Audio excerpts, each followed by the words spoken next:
Hello friends, welcome back to our own channel Ved growth. तो friends, इस video के अंदर देखने वाले कि निफ्टी बैंक मंडे को किस तरह से कामकाज कर सकता है। तो यहाँ पे हमने वन डे का चार्ट यहाँ पे टाइम फ्रेम लगा के रखा है। तो चलो सबसे पहले ये लाइन जो हमने ड्रॉ करके रखी थी उससे सबसे पहले हम हटा लेते हैं।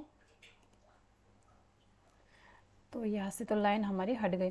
तो देखिए अभी मार्केट के अंदर हम यहाँ पे देखेंगे तो डेफिनेटली हमें एक निगेटिविटी शो हो रही है। जैसे कि यहाँ पे देख सकते हैं एक बड़ी सी रेड कैंडल बनी, फिर मार्केट ने इस रेड कैंडल को भी यहाँ पे ब्रेक कर लिया है। तो ना आगे के हमें किस तरफ के टारगेट देखने को मिल सकते हैं, मतलब मार्केट का ट्रेंड किस तरह से रह सकता है। देखिए जो मार्केट ने यहाँ पे बहुत दिनों तक टाइम यहाँ पे स्पेंड किया था, मार्केट उसके जो लोअर पॉइंट है ना उसे टेस्ट यहाँ पे कर सकती है। तो अगर हम यहाँ तो मार्केट इसके लोअर पॉइंट तक आ सकते हैं। तो हमारा फर्स्ट टारगेट इस बैंड का लोअर पॉइंट ही रहेगा।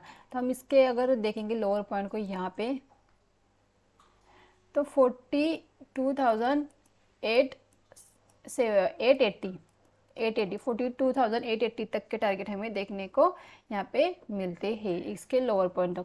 तो देखिए यहाँ पे एक स्ट्रॉन्ग सपोर्ट हम गिन सकते हैं, क्योंकि देखिए ये जो बैंड है, मैंने इससे पहले भी कहा कि जब एक मार्केट एक बैंड बनाती है तो उस बैंड के अंदर मार्केट अगर आ जाती है तो एक बैंड है ना ये सपोर्ट की तरह काम कर जाता है। देखिए सिंपल है, अगर ये मार्केट देखो एक सिंगल कैंडल की अगर एक सपोर्ट अगर हो जाता है तो वो ब्रेक करना आसान हो जाता है। एक सिंगल कैंडल का एक लेवल को ब्रेक करना बहुत ज़्यादा आसान होता है। लेकिन अगर मार्केट ने अगर एक बैंड बनाया है तो एक बैंड बहुत मार्केट को इससे ब्रेक करना थोड़ा सा मुश्किल हो जाता है।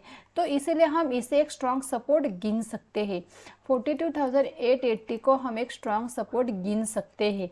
जब तक मार्केट इसके आसपास जितनी हमारी इसके आसपास मिलेगी हम एक कॉल की पोजीशन लेना चाहेंगे, मतलब एक पोजिशनली होगा। देखिए मार्केट यहाँ पे अगर मिलेगी तो हम पोजिशनली कॉल को ले सकते हैं।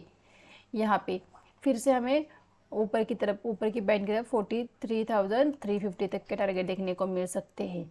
मतलब एक अच्छे खासे पॉइंट आपको इस बैंड के अंदर देखने को मिल सकते हैं।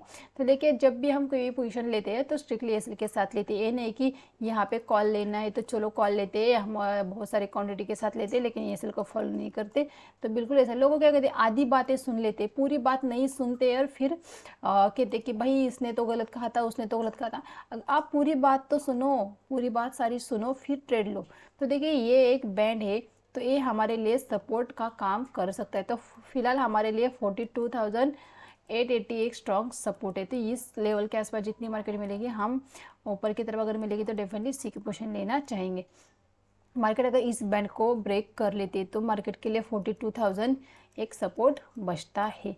तो अगर ये बैंड ब्रेक होगा तो डेफिनेटली 42,000 तक के टारगेट हमें बहुत ही जल्द यहाँ पे देखने को मिल सकते हैं। तो फिलहाल एक ही सपोर्ट हमारे लिए, एक स्ट्रॉन्ग सपोर्ट हम इससे बोल सकते हैं कि 42,880 ये हमारे लिए बहुत ज़्यादा स्ट्रॉन्ग सपोर्ट है। इस स्ट्रॉन्ग सपोर्ट अगर ब्रेक हो जाए तो डेफिनेटली मार्केट के अंदर हमें और भी गिरावट देखने को मिल सकती है, या हम ऐसा भी कह सकते हैं कि इमीडिएटली हमें 800 तक की गिरावट हमें देखने को मिल सकती है। मार्केट इमीडिएटली 42,000 तक के भी टारगेट हमें दिखा सकती है। अभी देखिए इमीडिएटली इसका मतलब नहीं है एक ही दिन के अंदर, एक दो दिन के अंदर हमें इस टारगेट तक मार्केट आती हुई दिख सकती है। देखिए एक पर्टिकुलर लेवल अगर ब्रेक होता है तो मार्केट के अंदर बहुत शार्पली एक फॉल देखने को मिलता है या मोमेंटम यहाँ पे देखने को मिलता है।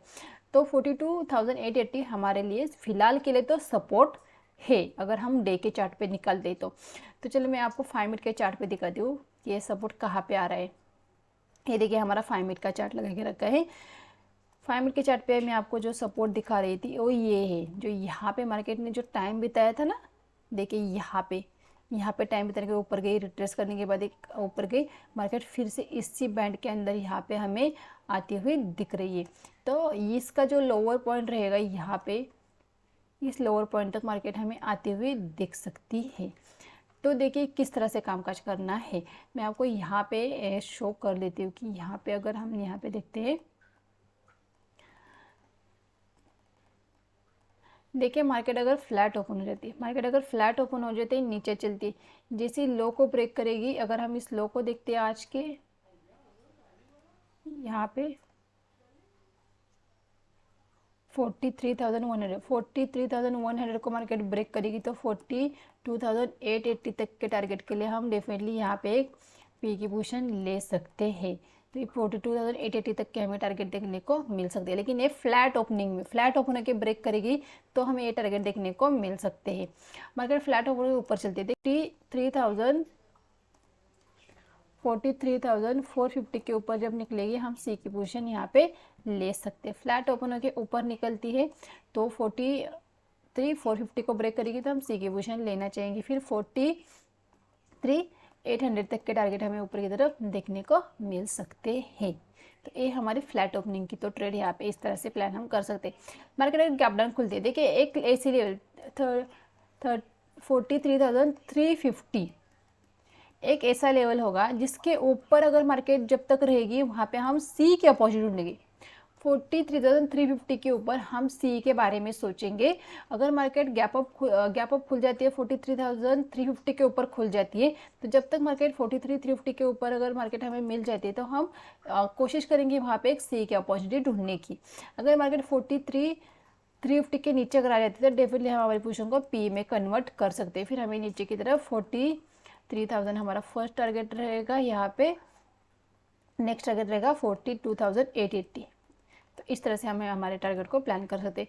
तो देखिए गैप ओपन होके अगर यहाँ पे मार्केट अगर फ्लैट ओपन होकर ऊपर चलती है तो मार्केट 43,350 से रेजिस्टेंस खा लेती है और फिर नीचे आती है, फिर अपने ओपनिंग प्राइस को निकालते हैं, फिर भी हम एक पी की अपॉर्चुनिटी ढूंढेंगे। तो देखिए गैप अप के केस में गैप अप खुल जाती है 43,350 के नीचे खुल जाती है। 43,350 से अगर रेजिस्टेंस खा लेती है पी की अपॉर्चुनिटी ढूंढेंगे। मार्केट अगर यहाँ पे गैप अप खुल के फिर 43,350 के नीचे आ जाती है हम पी की अपॉर्चुनिटी ढूंढेंगे। तो ये 43,350 एक हमारे लिए मेक और ब्रेक का लेवल की तरह काम कर सकते हैं। देखिए ये 43,350 का लेवल है, इसके ऊपर रहेगी मार्केट, हम कॉल के बारे में सोचेंगे। इसके नीचे मार्केट मिलेंगे पी का पॉइंट ढूंढेंगे। तो इस तरह से हम ट्रेड को प्लान कर सकते हैं। तो ध्यान रखना है कि 43,350 के मार्केट जितने हमें पास मिलेगी उतने हम हमारे ट्रेड को इनिशिएट कर सकते हैं। तो इस तरह से हम यहाँ पे कामकाज कर सकते हैं कि आपको मार्केट अगर गैप डाउन खुल जाती है, देखिए गैप डाउन के केस में फिर क्या होगा, हमारा जितना रिस्क रहेगा उतना हमारा रिवॉर्ड रहेगा। तो गैप डाउन के केस में हम प्राइस एक्शन को ज़्यादा इंपॉर्टेंट देंगे कि मार्केट हमें मिल कहाँ रही है, सपोर्ट के आसपास मिल रही है या रजिस्टेंस के आसपास मिल रही है। सपोर्ट के आसपास मिलेगी तो सी के बारे में सोचिए, रजिस्टेंस के आसपास मिलेगी तो यहाँ पे पी के बारे में सोचेंगे। तो इसके अकॉर्डिंग हमें कामकाज करेंगे कि मार्केट गैप डाउन खुलने के बाद सबसे पहले मार्केट हमारे किस लेवल तक आ सकती है, तो उसके अकॉर्डिंग वहाँ पे हम हमारे ट्रेड को वहाँ पे प्लान कर सकते हैं। लेकिन फ्लैट खुलने के बाद अगर इस लेवल को ब्रेक करेगी तो डेफिनेटली हमें अच्छी टारगेट मिलेगी, क्योंकि मार्केट अगर यहाँ पे टाइम बिताने के बाद इस लेवल को ब्रेक करेगी तो तुरंत हमें 42,880 तक के टारगेट मार्केट दिखा सकती है। अगर मार्केट यहाँ पे टाइम बिताने के बाद फिर से मार्केट ऊपर निकल रही है तो डेफिनेटली मार्केट जैसे 43,450 के ऊपर निकलेगी हम कॉल के अपॉर्चुनिटी ढूंढने की कोशिश करेंगे। या मार्केट 43,350 से मार्केट रेजिस्टेंस खा लेती है, मानो मार्केट ऊपर 43,450 तक जाती ही नहीं, मार्केट को 43,350 से रेजिस्टेंस खा लेती, तो रेजिस्टेंस खाने के बाद अपने ओपनिंग प्राइस को निकालने दी, मार्केट को अपने लो को ब्रेक करने दीजिए, फिर हम अपनी पी की पोजीशन को इनिशिएट कर सकते हैं। तो हम कहेंगे हाँ मार्केट अपने दिन के लो को भी ब्रेक कर रही है तो मार्केट में गिरावट हमें कंटिन्यू होती हुई दिख सकती है। तो इन सारे पॉइंट्स को ध्यान से देखिए, उसके बाद अपने ट्रेड को प्लान करें। सबसे पहले अपने एएसएल के ऊपर स्टिक रहिए, अपने एएसएल को फॉलो कीजिए।